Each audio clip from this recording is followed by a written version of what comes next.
Tout mon engagement, mon soutien à toutes les initiatives qui sont prises, notamment celle-ci de cette marche qui a lieu 20 ans après la première marche qui avait eu lieu en 1998, c'était le 150e anniversaire d'abolition de l'esclavage et qui a aidé à une prise de conscience, à une mobilisation. Même si le combat doit se poursuivre parce qu'il n'est jamais terminé pour lutter contre le racisme, les discriminations, les formes d'esclavage qui existent partout dans le monde.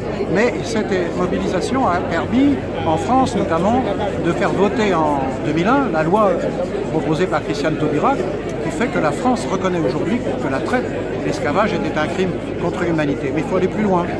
Et c'est le sens d'ailleurs de la mission qui m'a été confiée de créer cette fondation pour la mémoire de l'esclavage. Non pas tourner uniquement vers le passé c'est notre passé commun, mais aussi pour traiter des questions de notre époque et pour faire mémoire commune, non pas pour diviser, mais pour qu'on soit plus forts ensemble.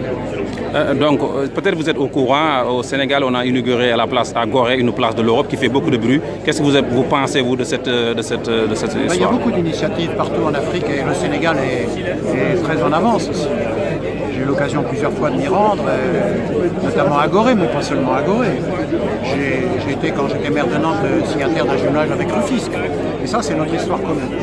Et cette histoire commune doit être montrée sous toutes ses facettes, y compris les plus sombres, mais en même temps, être capable de montrer ce que nous avons en partage, ce que nous avons en commun. Et notamment, nous avons en commun les valeurs, mais il faut les faire vivre concrètement. Et puis nous avons aussi une culture qui est née de cette histoire et qui fait partie de notre héritage commun et qu'il faut faire fructifier. Juste une dernière question, vous m'excusez. Le président Emmanuel Macron a proposé hier plusieurs initiatives pour lutter contre la discrimination. Vous, aujourd'hui, c'est une des conséquences de l'esclavage, du racisme. Qu'est-ce que vous en pensez? Vous savez, c'est une conséquence qui a des causes multiples, de ce qui a une cause multiple. Mais quand on est républicain, quand on croit aux valeurs de la Révolution française, notre devoir, c'est de combattre sans cesse contre les injustices, contre les inégalités et les discriminations, parce que les discriminations demeurent et n'ont pas disparu.